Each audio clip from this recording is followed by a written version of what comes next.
Don't forget to like, subscribe, and punch that bell for notifications.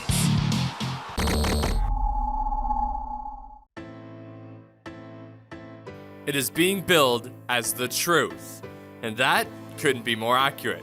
On February 26, YouTube star turned pro boxer Jake Paul takes on what is supposed to be his toughest test to date against a man who comes from a famous fighting family, Tommy Fury. One will gain the respect they deserve, and the other will lose all credibility. Neither man comes from any amateur background, but that just means they are at very similar points right now. Two famous personalities that haven't proven really anything just yet. Paul gets his fame from the social media presence he built up his entire life. Fury gets it from, well, being a Fury and his reality TV appearances. Paul is 6-0 with 4 knockouts as a pro, and Fury is 8-0 also with 4 KOs.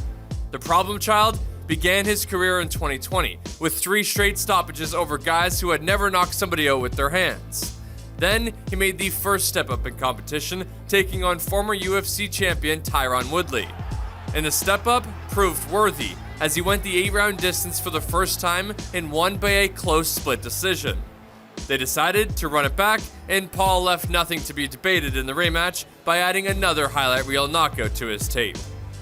After that performance, the Paul versus Fury talks started to gain real traction. They had agreed to a fight, but that ended up falling through the cracks.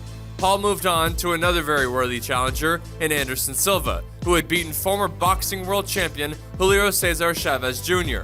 Paul outboxed him over 8 rounds and won by unanimous decision. That brings us to the second attempt at Paul versus Fury that'll go down in Saudi Arabia. TNT has fought other pro boxers his entire career. Most of them had losing records though, and all but one of the bouts were 4-rounders. His most recent one was the lone 6-round fight. The point is, neither of these guys has proven a whole lot just yet, but a fight against each other is the test they need. Not to mention, there is actually bad blood between them as well. On the 26th of February, this shit's been going on too long. He will never box again. I'm not 50, I ain't 40, I ain't an MMA guy. I've been doing this my whole life, and I swear to God, you'll finish come 26th of February. He's fought taxi drivers, he has no chin. It's all a joke. I'm ending you February 26th, and you already know it. Say what you want about the matchup, but styles make fights, and these two want to knock each other out, and they contain the power to do so. There's actually a lot on the line for both men. For starters, the WBC stated the winner will be granted a top 40 cruiserweight ranking. For Paul, he has said he wants to become a world champion someday, and this is the first fight that'll actually give him real credibility.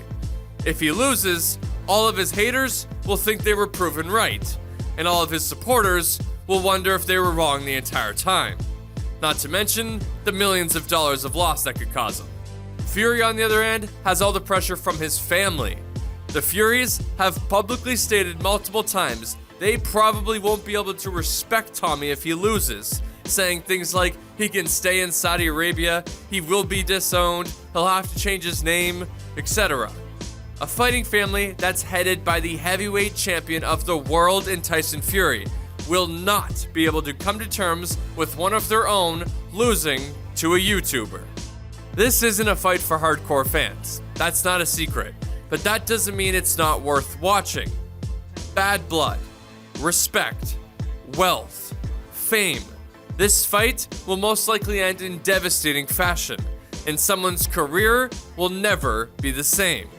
The truth comes out on February 26, with Jake Paul versus Tommy Fury.